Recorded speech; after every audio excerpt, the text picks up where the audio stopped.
Greetings, Gilliam the Rogue here once again with an Elder Scrolls Online Let's Talk segment.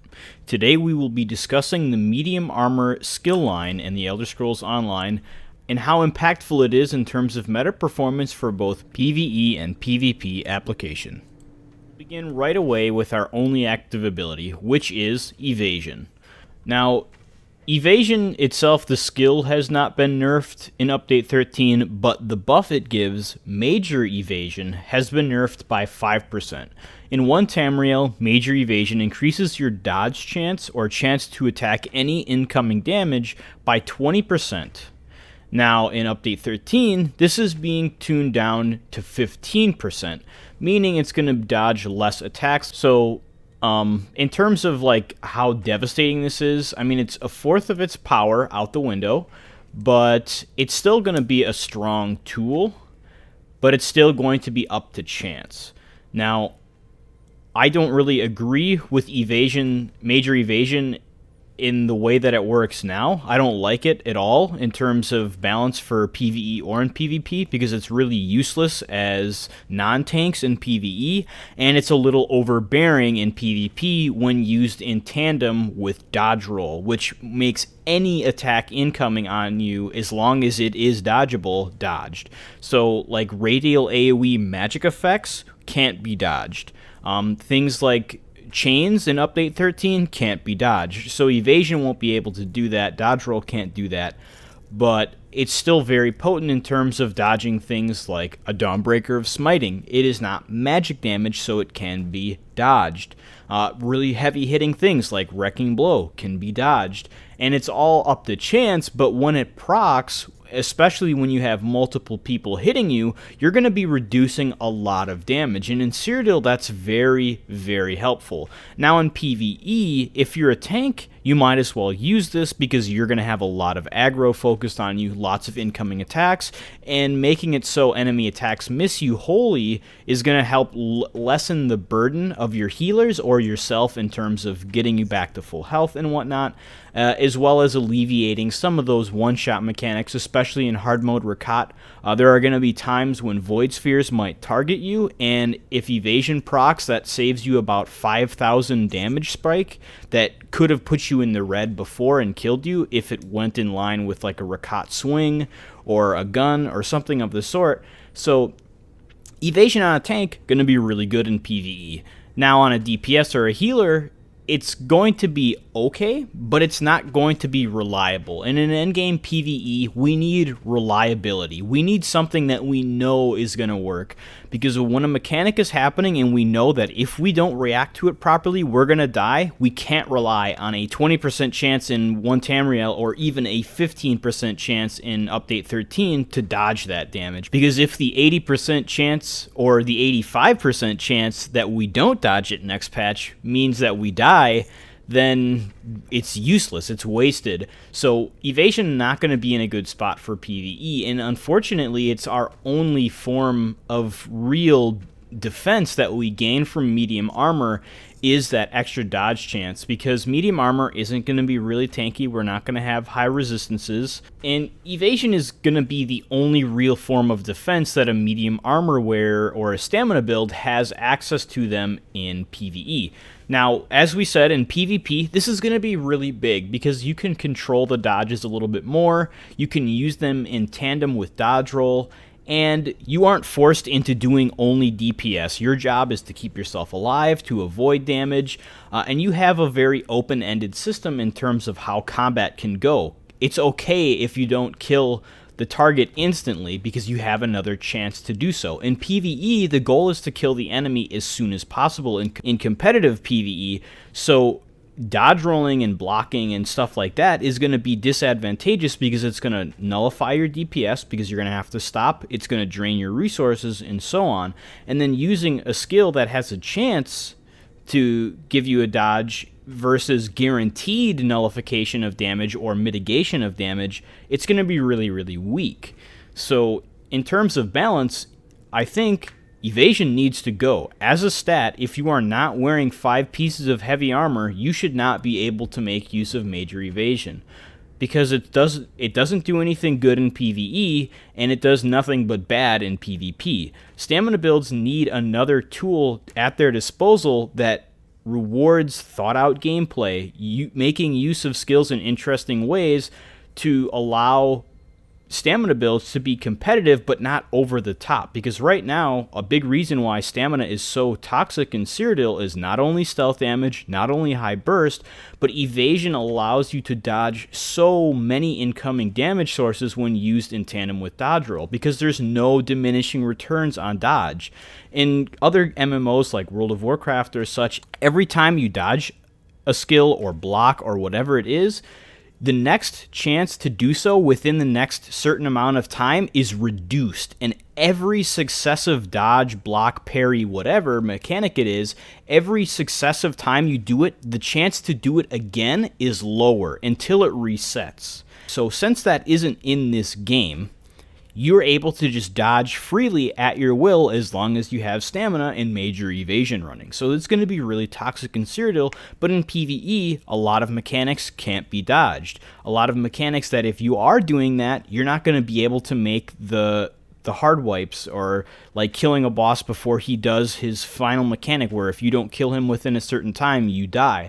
And then it also removes you from competitive performance, because if you can't kill something as soon as possible, because the only way you can stay alive is to roll around like a monkey for 5 minutes at a time, you're not going to kill anything.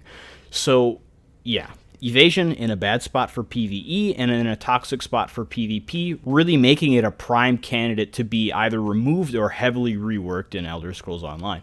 So I'd love to see something happen with that to bring medium armor uses to the defensive capability of light in PvE while making them still good in PvP, but not over the edge. But now we'll look at our morphs. And our first morph is called Shuffle. And Shuffle is going to be our go-to PvP morph. And this is going to be an extremely strong skill in Cyrodiil, because what it does is while we activate this skill, we remove any snare and immobilization on us. And on top of that, for each piece of medium armor we wear, we make ourselves immune to snares and immobilizes for 0.5 seconds per piece of medium armor. So if you wear all 7 pieces of medium armor, that's 3.5 seconds where you cannot be immobilized and you cannot be snared. The really nice thing about this is you can use it in tandem with an unstoppable potion, which makes you immune to crowd control effects, or you can pair it with CC immunity from breaking free, which means you'll be immune to all CC within that duration. Shuffle and its base morph is going to have an absurdly high stamina cost. So that means if you're a tank and you want to run this, it's going to be really draining, but it lasts 20 seconds. So that's going to help alleviate some of that issue, but every time you cast it, you're losing precious stamina. Now, the nice thing that you can do with Shuffle, Evasion, and the other morph is we can make use of a passive called Unchained. And Unchained is being reworked in Update 13 to reduce the stamina cost of your next ability by 80%. So it'll pretty much be free if you cast the next ability that uses stamina after CC breaking. Now in live, this reduces the cost of stamina skills by, I think, the same amount, but it reduces the cost of any ability casted within a 3-second window. So that means in terms of global cooldowns, you have 3 abilities that use stamina that can be casted for free every time you CC break. Very, very, very toxic, because it's going to allow you to use extremely high cost skills like Caltrops, Rally, Elude, and just cast them for free and refresh them. So even if you just used one, if you break free on live, you do it again, because it just increases the duration, it lessens the stamina burden, and it gives you free stats, free healing, free damage, whatever skill you're using. So it's a very strong passive, and it needs to be tuned down. So they reworked it to only apply to one skill. So the next skill that you use after breaking free, if it uses stamina, will be pretty much free. So the prime candidate for that is going to be Shuffle in Cyrodiil, because what's most prevalent in Cyrodiil? Stuns and snares. So making ourselves immune to snares and immobilizations is going to be very, very handy. And it's going to increase our defensive capabilities in a way that no other stat can compare to. Because what this is going to allow us to do is move freely throughout combat. So we're going to have the advantage of mobility, and mobility is a very centerpiece of strength in Cyrodiil because it does things that no other stat can do. It allows you to control the flow of battle by either being aggressive and engaging direct on. It allows you to break off from combat, go around an area like a tree or a cliff, allowing you to line of sight, preventing any damage that comes onto you, allowing your resources to return to heal up. And then it also lets you move through choke points, making enemies follow you and then setting up traps, stuff like Trap Beast or placing down fear traps as a Nightblade, or just getting ready with your group to line up ultimates as they turn the corner, because they're not going to be ready. They're on the offensive, they're chasing you. So that mobility granted from Shuffle in terms of shrugging off snares and mobilizations, allowing you to move freely, is going to be unparalleled in terms of what it enables in Cyrodiil, making Shuffle the clear advantage or the clear morph option in which what we're going to take for Cyrodiil performance. Now in PvE, snares and immobilizations aren't really prevalent. So if we're a tank and we're trying to get the major evasion buff and we don't have it in our kit, then we can use Shuffle, but it's not going to really bring anything to the table in terms of what it offers to a tank. Sure, you might be snared, sure, you might be immobilized, but it's not going to be as prevalent, and when it is there, it's not going to be an adverse effect where you need to remove it. You can kind of just deal with it. You can chain things to you, you can make them follow you, you can do whatever, because PvE is a much more controlled environment. So snares and immobilizes aren't going to be as devastating in terms of combat. So not going to really need Shuffle if we're in PvE.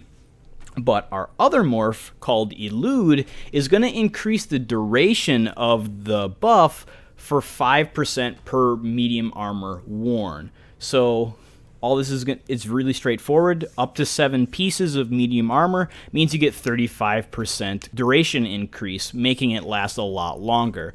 So we're going to have to drain less stamina, etc. It's going to be really, really helpful in that regard. So if you're a tank and you need major evasion, even in Update 13, it's going to be somewhat worthwhile running. It's a free 15% chance to negate damage on you. So if you have bar space as a tank, which you will, you can run this skill if you don't have it in your kit, and it's going to last a long time, especially if you're running like 5-1-1 or something of the sort as a tank, 5 heavy, 1 medium, 1 light. It's going to be 5% longer, meaning you have to cast it a little bit less because it's going to last longer. You don't have to worry about recasting it.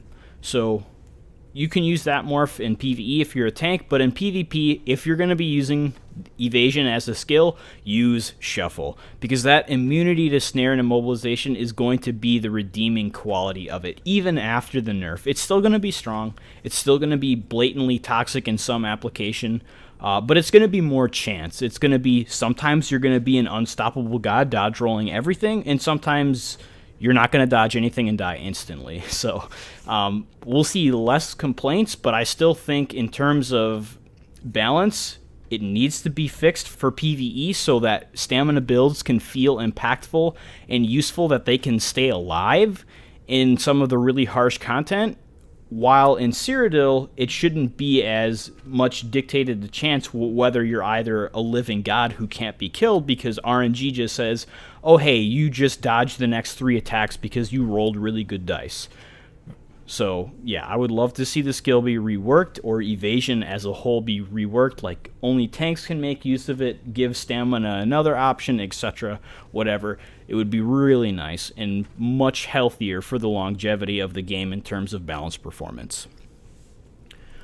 But now we will look at our passive abilities, and our first passive ability is called Dexterity. And what that's going to do is it's going to increase our weapon critical rating by 328 for each piece of medium armor worn.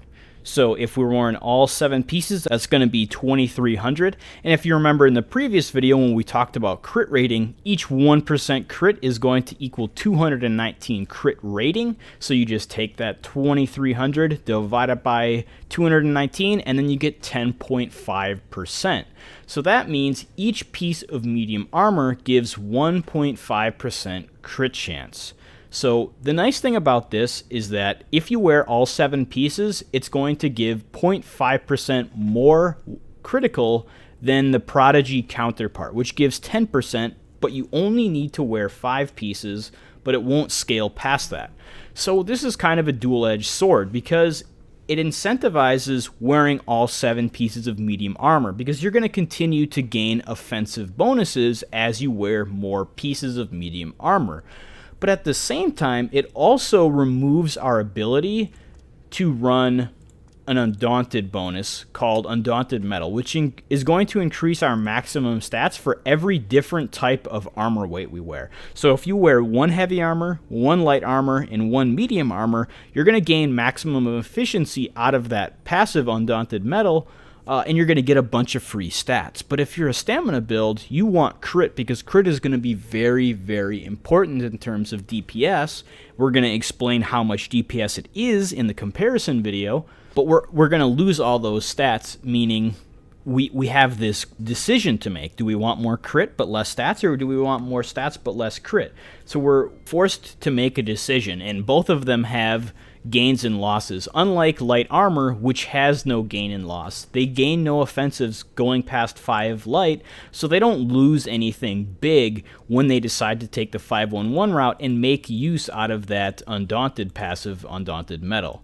So that's going to really hurt medium armor in terms of staying alive, because Undaunted Metal is going to give you HP, making you a little bit tankier. So medium armor is not going to have that. They're going to be more susceptible to damage. They're not going to have that big juicy damage shield because our only mitigation is chance. So you can already see that we're already at a pretty big deficit. And if we decide to go the 5-1-1 route, we're only going to have 7.5% crit. So that means we're going to be 2.5% less crit than light armor if we take that route. Really, really hurting. And it doesn't seem like that's big, but in a long fight with 5 minutes, that 2.5% crit chance makes a very noticeable effect. But now we'll look at our next passive, and that's called Windwalker. And that's going to increase our stamina recovery by 4% per piece of medium armor worn, and reduce our stamina cost of abilities by 3% per piece of armor worn. So that's going to take the evocation and recovery passive and mix them together as one stat. So in terms of like leveling, this is going to be really nice because it means you have to spend less skill points to get just as much resource management. So like when you're grinding from 1 to 50, or you're leveling up, or you're a Lobby in Blackwater Blade, then you're going to have easier resource management because Windwalker is going to be more accessible. But in terms of endgame performance, Windwalker and light armor are going to be identical in terms of what they bring to the table for stat bonuses. And they're both going to get 4% of recovery per piece of armor worn, and they're both going to get 3% cost reduction per piece. However, since the cost of skills varies between skills, this is going to have a fluctuation of power. So what I was talking about with the less cost efficiency, or how much the fluctuation of power between Windwalker and evocation and recovery, is because stamina and magicka abilities have different costs in terms of how much they're going to cost. So the prime example is right here. If we look at Biting Jabs costs 2309 stamina. And then Puncturing Sweeps costs 2952 magicka. And I have no cost reduction, none at all. So throughout my kit, I have nothing, no passive spent at all, except that dexterity, which has nothing to do with cost reduction. And then I have no CP either, so I have nothing spent. So stamina abilities are going to cost less than magicka. Now, why is this a thing? Well, because it's easier to get max magicka than it is max stamina. So many endgame builds in PvE and PvP have about 40k magicka, while they're only going to have about 30 to 35k stamina. So in terms of dividing this number by your max resource, they're going to both cost about 6% of your max resource per ability you cast. Obviously, this will change depending on what sort of ability you're using, but in average terms, most Magicka abilities cost about 24.42. When you look at every skill in your rotation, I'll describe the math a little bit more in depth in the final comparison video, but average cost is about 24.42 for Magicka and about 18.27 for stamina. So in terms of what this means for Wind Waker versus Evocation is that, remember, these give cost reduction. So they make skills cost less. And if you remember, percentages are stronger on bigger numbers in terms of how efficient they are, how much they increase or decrease. So a reduction of a bigger number means it's going to save more Magicka versus stamina. A smaller number, it's going to save less stamina. So comparing the two, Evocation is more efficient to what it brings or saves to the table than Windwalker. So just because they give identical stats does not mean they are identical in power. And the only way to alleviate this gap is to wear 7 pieces of medium armor. So you lose that Undaunted bonus, you're forced into running 7 versus 511 is going to have the same exact cost. I believe if you wear 5 pieces of light armor, Evocation is going to save you roughly 766 Magicka in terms of effective recovery. Windwalker is going to save you 767, so 1 more stamina in terms of recovery.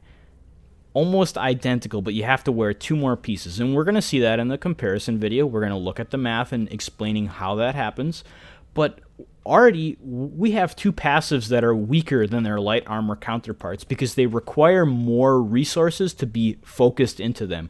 We're making operational losses to get the same gains that light armor has. But now we'll look at our next passive, and that is called Improved Sneak. And Improved Sneak is going to be some flavor text or some flavor stuff.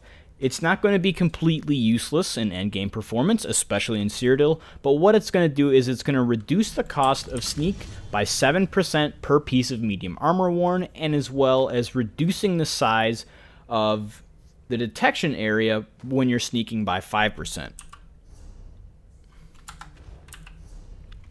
So what does this mean? How does it work? All it does is it makes sneaking drain less stamina, because if we look here, my stamina regen becomes 0 when I'm sneaking, and I constantly drain stamina while I move in stealth. The only way to prevent this or to get it back is to stop moving or to leave stealth and keep moving.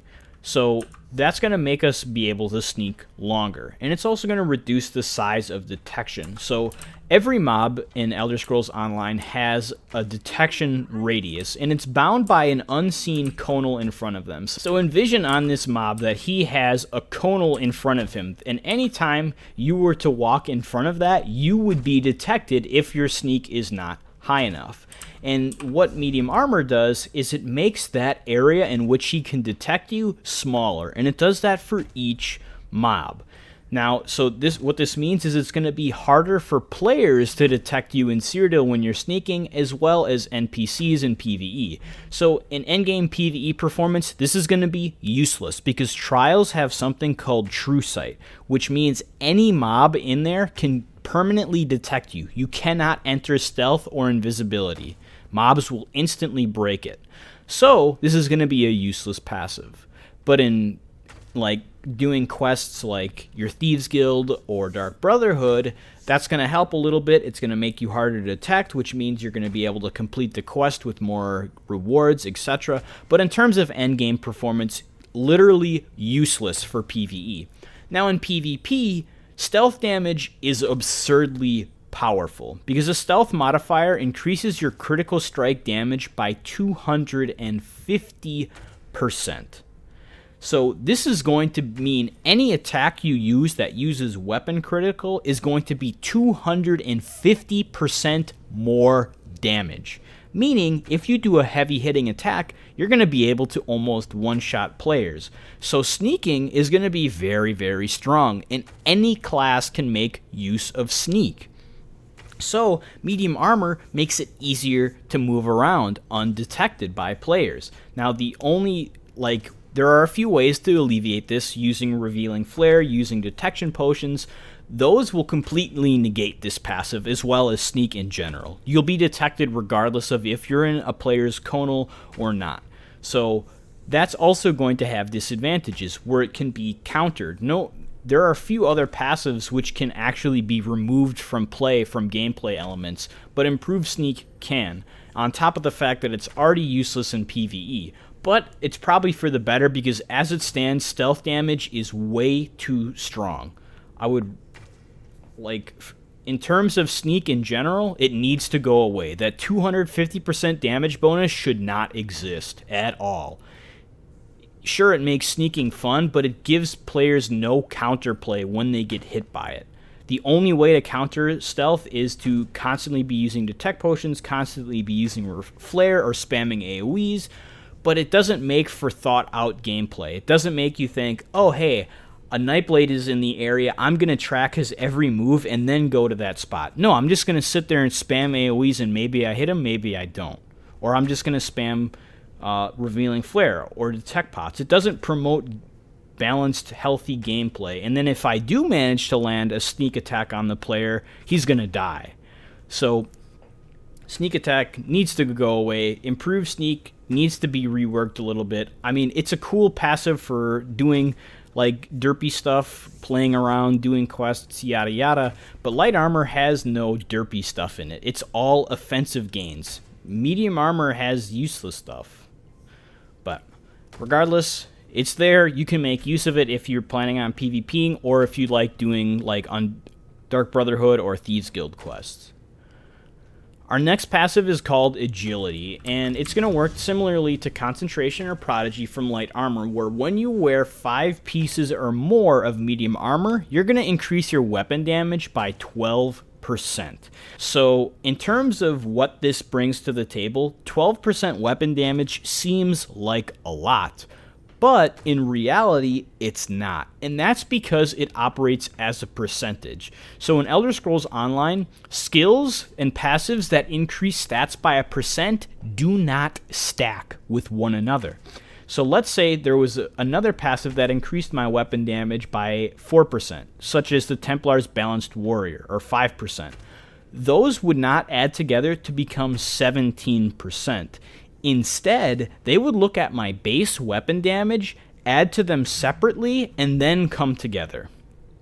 We'll explain a little bit more in depth in terms of how much damage it gives with the comparison spreadsheet, but it's not a whole 12%. Usually what you're going to do when you look at how much weapon damage this gives when fully buffed, it's about 8% of your tooltip. And that's because your tooltip is going to have other percent amplifications modified with it that agility does not stack with. So it's not going to be the full 12%, making it misleading and much weaker than it appears. Now in PvE, this is going to give us about 300 to 320 weapon damage, because we're not going to be stacking crazy high weapon damage, but we're still going to have a sizable amount, and it's going to be worth about a Hunding's Rage set bonus from a passive, which is pretty strong when you look at it. But weapon damage works by giving a flat damage modifier in terms of equation. So each ability in Elder Scrolls Online has something called skill coefficients, which the stats that the skill scales with has a coefficient corresponding to every time you increase that stat, you get the respective increase. So biting jabs is going to have scaling for each point of stamina and each point of weapon damage, because it's going to scale with both of them. So every 1 point of stam is going to give a certain amount of tooltip damage, and every point of weapon damage is going to give a certain point of tooltip damage. So that means it's going to be a flat amount. It's not going to be a percent based, it's going to give based on what our abilities give. So to find how much DPS it gives, we have to look at, okay, what abilities are we using? What are their unique coefficients? We plug them all in, we do some convoluted math, which will be in the comparison video, and then we get the final DPS. When we look at endgame PvE performance for min-maxed builds, it's going to be about 2100 DPS, and it's going to cap there. It's not going to increase anymore unless you're running a lot of weapon damage. But at the same time, if you're a min-max build, you don't want to run too much weapon damage because we're going to be focusing on other stats. So in terms of what the most DPS a stamina build can get at the moment, this passive only equates to 2100 DPS, damage per second, to how much we're already doing. So agility is going to be pretty weak, because if you remember, light armor concentration gave 2000 if we were doing 20k DPS. And if we're doing 30k, it's going to give us almost 3000. And every time we increase our damage, concentration's percent amplification is going to gain in power. Meaning, in endgame performance, when players are pulling 50k on these boss fights like Ricotta and whatnot, it's going to be giving about 5k, which is over double the efficiency of agility in PvE. Now, agility in PvP is going to be a little bit stronger because it's more advantageous to stack weapon damage than it is crit and critical strike damage, because things like impen aren't going to reduce the weapon damage efficiency, so it's going to be a much stronger stat. So we're going to be running sets like Clever Alchemist, which give us a humongous burst of weapon damage, meaning agility's percent is going to amplify it a little bit more. So we're going to get about 350 to 400 weapon damage from the agility passive, increasing its efficiency, but still failing us to bring us close to that 7.4% damage increase that concentration is going to give us against players. So far, we've had 3 passive abilities that are weaker than their light armor counterparts, as well as of an active ability that is weaker than its light armor counterpart. So in terms of offensive gains, dexterity and agility are the only 2 passives, similarly to how prodigy and concentration are for light armor. So we're already performing at a pretty hefty deficit. And on top of that, the only way to make sure that we're getting the most out of that deficit is if we're running 7 pieces of medium armor, meaning we're already losing even more thanks to operational losses of undaunted passives, which light armor doesn't have to give up. So there's a big disparity in terms of what medium armor is bringing to the table for offensive power in both PvE and in PvP. Now, things are a little bit different for defensive gains because evasion is going to be a little bit different in terms of how much damage we can absorb versus annulment, because it's going to dodge attacks. Sometimes the attacks are going to do 1000 damage. Sometimes they'll do 10,000 damage. Light armor's annulment is going to give a flat amount that only absorbs a rigid amount of damage. So in terms of efficiency, it's hard to compare them. And that's why evasion's going to be so strong in Cyrodiil, but in PvE, it's not at all. And in PvE, the disparity between light and medium is even larger than in Cyrodiil. And that's because these passives are performing so weakly in terms of what they're enabling in DPS. So I'd really like to see something done to medium armor to make it more incentivized for players and make the armor line feel more impactful to us, because light armor gains a tremendous amount of damage from it, while medium armor doesn't gain as much. But we'll finish off with our last passive ability, and that is called Athletics. And what that's going to do is it's going to make us be able to sprint a little bit faster, 3% increased movement speed while sprinting for each piece of medium armor worn, and then it's also going to reduce the cost of dodge rolling by 4% per piece of medium armor worn. So in terms of combat performance, the movement speed on sprint is going to work really well in Cyrodiil, again, because remember, mobility is very important there. So that's going to be an unquantifiable damage/defense gain, because it's going to enable gameplay performance that's up to the player to utilize it, which is fine. That's cool incentivized gameplay that has no real value. So you could say it gives 0 DPS, but at the same time you could say that this was the deciding factor of you living or dying. So it's a cool mechanic. I'd like to see spell warding be converted into something like that enabled light armor to have that cool effect, and then give medium armor more offensive power to bring them in line, keeping their uniqueness, but also streamlining their offensive gain so one doesn't feel more powerful than the other in holistic application. The only thing I don't like about athletics is that it reduces the cost of dodge roll. And that's because in Cyrodiil, dodge roll spamming is very prevalent, always has, always will in its current state, because guaranteed dodge chance of all attacks coming onto you, as long as they're dodgeable, is really, really crazy. The fact that you get a 2-second window of invulnerability whenever you dodge roll, like when I'm dodge rolling, I'm immune to any attack unless it can't be dodged, which very few abilities can't be dodged. So being able to do this longer and longer because of cost reduction is going to mean I'm going to be able to just stay alive, shrug off damage, make enemies waste their resources, waste their ultimates, and then I'm going to be able to turn around and do the same to them without them being able to dodge roll unless they're a medium armor user. So the dodge roll cost reduction doesn't really make sense. It'd be better to reduce the cost of sprint or something, because that's something that's important for a medium armor build, is sprinting around, having that added mobility. But dodge roll, I mean, it makes sense, but it's also not very balanced, because it just enables more dodging, and Cyrodiil does not need more dodging. And it doesn't make or break you dodge rolling in PvE. Like, yeah, it sucks when you have to dodge roll because it drains so much of your precious stamina that you have to use to DPS, but at the same time, it'd be just so much easier to not make dodge rolling a crutch. Don't make stamina have the only defense is dodge rolling. Like, there should be something else to them, like a shield or extreme damage mitigation like Blade Cloak or something. So in terms of balance, the roll dodge cost reduction could go, improve sneak could go, if it meant stealth damage went away. And I really think Cyrodiil would be a happier place if those things happened. And then on top of those, also give more power to dexterity and agility. Either give agility a different stat, like crit hit damage would be awesome, or another stat like introduce haste again back to the game, something of the sort. Just make medium armor feel more impactful, because it's been in a bad spot since the game released, and it's still just not there yet.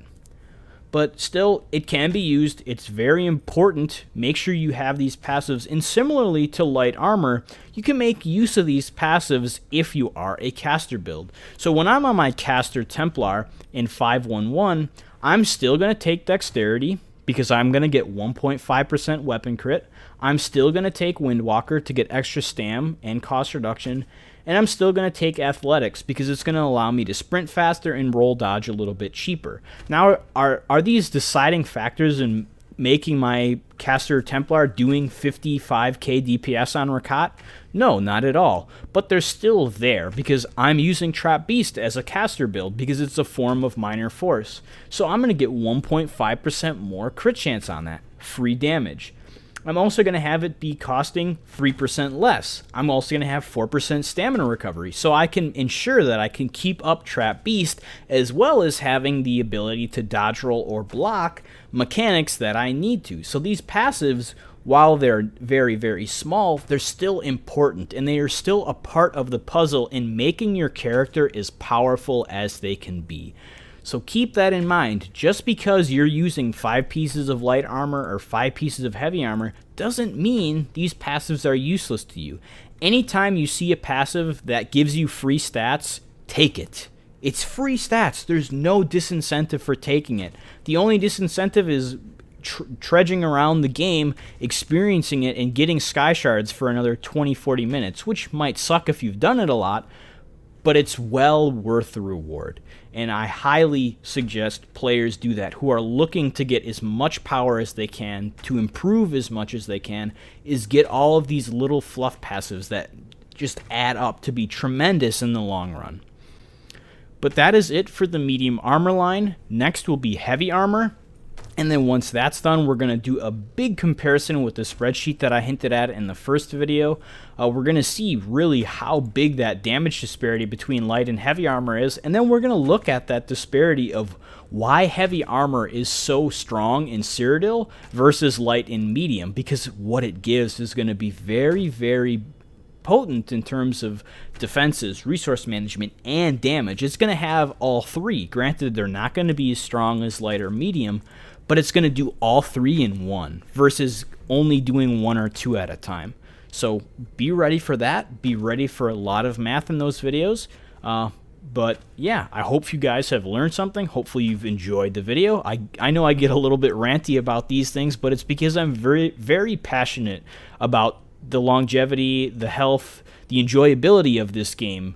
Like, I want people to have fun with it. But right now, there's a lot of inconsistencies with some of these stats and, like, what to play. It's like, you want to play anything? You want to play a rogue? Oh, sorry.